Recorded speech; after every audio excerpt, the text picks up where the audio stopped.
دوستو، قرآن مجید میں اللہ تعالیٰ ارشاد فرماتے ہیں کہ ہم نے جن اور انسان کو اپنی عبادت کے لیے پیدا کیا۔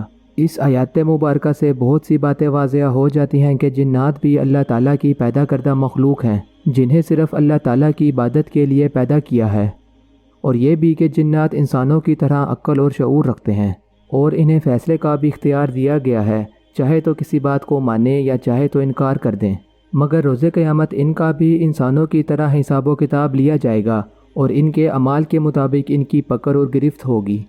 بارک ٹی وی میں آپ سب دوستوں کو خوش آمدید۔ جس طرح سے انسانوں کی ایک اپنی دنیا ہے، فرشتوں کی ایک اپنی دنیا ہے، بالکل اسی طرح سے جنات کی بھی ایک اپنی الگ دنیا ہے۔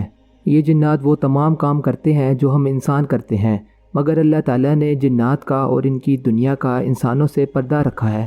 جنات انسان کو دیکھ سکتے ہیں مگر انسان جنات کو نہیں دیکھ سکتا، صرف ان کی موجودگی کو محسوس کر سکتا ہے، جس کا ذکر قرآن مجید میں یوں ارشاد فرمایا ہے، وہ اور اس کے قبیل تمہیں دیکھ سکتے ہیں مگر تم نہیں۔ دوستو، جنات کی پیدائش کے متعلق ہمیں حدیث سے معلوم ہوتا ہے کہ اللہ تعالیٰ نے انہیں انسانوں سے بھی پہلے پیدا کیا، مگر کتنا پہلے اس بارے میں تفصیلات موجود نہیں۔ جس طرح انسانوں میں اللہ تعالیٰ نے سب سے پہلے حضرت آدم علیہ السلام کو پیدا کیا، اسی طرح جنات میں اللہ تعالیٰ نے ابلیس کو پیدا فرمایا۔ لہٰذا کچھ لوگوں کی اس بارے میں غلط فہمی ہے کہ ابلیس بھی فرشتوں میں سے تھا جب اسے بارگاہ الہی سے نکالا گیا۔ جنات کی کئی اقسام ہیں۔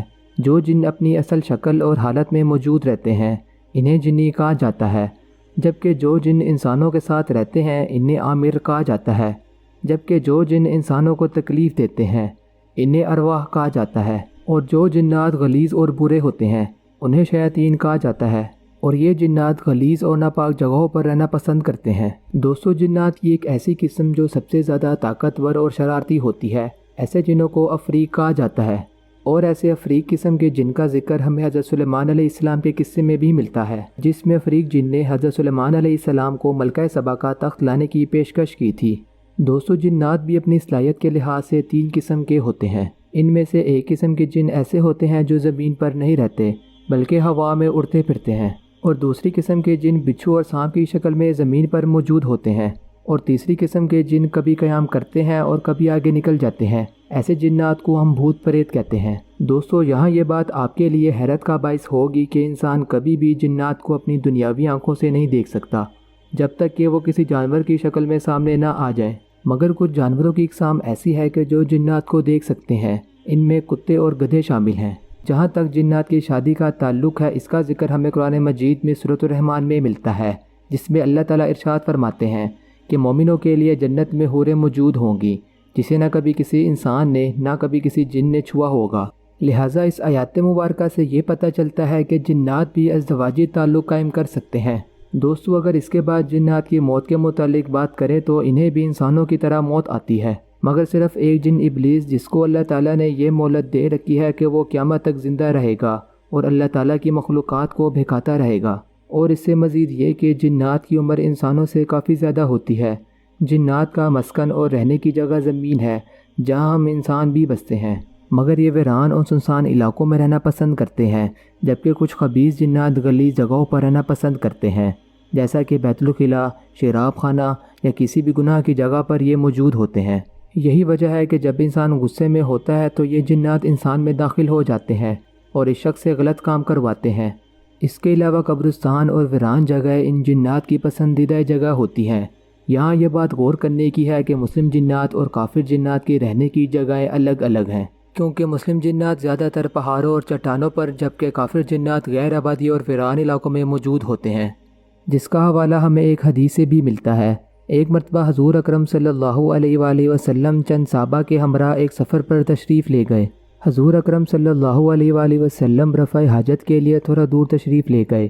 کچھ دیر بعد صحابہ کرام نے اس جگہ سے کچھ شور و پکار کی آوازیں سنی۔ جب اللہ کے رسول صلی اللہ علیہ وآلہ وسلم واپس آئے تو صحابہ کرام نے اس بارے میں دریافت کیا کہ یہ کیا معاملہ تھا۔ آپ صلی اللہ علیہ وآلہ وسلم نے فرمایا کہ مسلم اور کافر جنات میں جگہ کی بنیاد پر جھگڑا ہو رہا تھا کہ کون کہاں رہے گا، لہٰذا انہوں نے مجھے فیصلے کے لیے کہا اور میں نے ان کے مابین فیصلہ کر دیا۔ مومن جنوں کو اونچلے علاقے پہاڑوں اور چٹانوں والے دیے گئے، جبکہ کافر جنوں کو نچلے علاقے سمندر اور جزیرے والے دیے گئے۔ یوں دونوں فریق میرے فیصلے پر راضی ہو گئے۔ دوستو شیاطین جنات بہت بری شکل کے ہوتے ہیں جن کا ذکر ہمیں قرآن مجید میں ملتا ہے۔ اللہ تعالیٰ ارشاد فرماتے ہیں کہ وہ ایک پھل ہے جو جہنم کی تہہ میں نکلتا ہے، جس پر لگنے والے پھل کی شکل شیطانوں کے سر جیسی ہے۔ دوستو اللہ تعالیٰ نے جنات کو بے پناہ طاقتوں اور خوبیوں سے نواز رکھا ہے، اور ان کی رسائی پہلے آسمان تک ہے اور وہاں یہ اڑ کر جا سکتے ہیں۔ مگر ایک زمانہ صرف حضور اکرم صلی اللہ علیہ وآلہ وسلم کے دور میں وہی نازل ہونے کا تھا جب جنات پر آسمانی دروازے بند کر دیے گئے تھے۔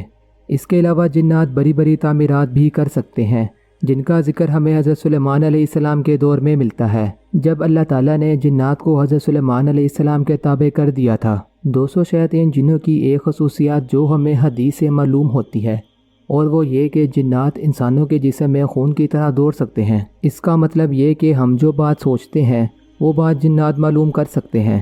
اور آج کل اسی طرح ہمارے ہاں جعلی عاملین اور روحانی علاج کرنے والے لوگ جگہ جگہ پر موجود ہیں، جو اگر آپ کے دل کی بات بتا دیں تو آپ بے اختیار کہہ اٹھتے ہیں کہ یہ بابا بہت ہی سچے اور پہنچے ہوئے ہیں، جبکہ یہ سب کچھ ان شیاطین جنات کی بدولت ہوتا ہے، جبکہ ایسا کرنا کفر ہے۔ اور اس طرح کا کام کرنے والے لوگ خود بھی شیاطین سے کم نہیں ہوتے۔ جہاں ان جنات کو اللہ تعالیٰ کی طرف سے بے پناہ صلاحیت عطا کی گئی ہیں، وہیں ان جنات کی بے شمار کمزوریاں بھی ہیں۔ مثلاً یہ شیاطین اللہ تعالیٰ کے نیک بندوں کو بہکا نہیں سکتے، حتیٰ کہ اللہ تعالیٰ کے کچھ نیک بندوں سے یہ شیاطین ڈر کر بھاگ جاتے ہیں، جیسا کہ اللہ کے نبی حضرت عمر کے بارے میں بیان کیا کرتے تھے کہ شیاطین ان کو دیکھ کر اپنا رستہ بدل لیتے ہیں۔ جنات معجزات نہیں کر سکتے بلکہ صرف انسانوں کی آنکھوں کو دھوکہ دے سکتے ہیں، جس کی مثال ہمیں حضرت موسیٰ علیہ السلام کے واقعے سے ملتی ہے۔ جب جادوگروں نے اپنی رسیاں حضرت موسیٰ علیہ السلام کے سامنے پھینکی تو وہ جنات کی طاقتوں کے بدولت سانپ بن گئی، جو دراصل رسیاں تھیں، مگر آس پاس کے لوگوں کو نظر کے دھوکے سے وہ رسیاں سانپ نظر آ رہی تھیں۔ جب حضرت موسیٰ علیہ السلام نے اپنا عصا پھینکا تو حقیقت میں ایک بڑا سانپ بن گیا، جو کہ در حقیقت ایک معجزہ تھا، مطلب کوئی نظر کا دھوکہ نہیں تھا، اور حقیقت میں بھی وہ عصا ایک بڑا اژدہا بن گیا تھا۔ یہ بات وہ جادوگر بھی اچھی طرح جانتے تھے، لہٰذا وہ حضرت موسیٰ علیہ السلام پر ایمان لے آئے۔ پیارے دوستوں، ان شیاطین سے بچنے کا صرف ایک ہی طریقہ ہے، اور وہ یہ کہ حضور اکرم صلی اللہ علیہ وآلہ وسلم کی تعلیمات اور قرآن مجید پر عمل کیا جائے۔ جبکہ ہمارے معاشرے میں توہم پرستی اس قدر بڑھ گئی ہے کہ ہم سب سے پہلے جعلی عاملین کی طرف رخ کرتے ہیں، اور آخر میں جب کچھ حاصل وصول نہ ہو تو قرآن مجید کی طرف رجوع کرتے ہیں۔ دوستو آخر میں دعا ہے کہ اللہ تعالی ہمیں حضور اکرم صلی اللہ علیہ وآلہ وسلم کی تعلیمات اور قرآن مجید پر عمل کرنے کی توفیق عطا فرمائے۔ اور اگر آپ کو ہماری یہ ویڈیو اچھی لگی ہے تو اپنے دوستوں کے ساتھ واٹس ایپ اور فیس بک پہ لازمی شیئر کیجیے گا۔ ہم آپ سے ملیں گے نیکسٹ ویڈیو میں، تب تک کے لیے اپنا بہت سا خیال رکھیے گا۔ خدا نگہبان۔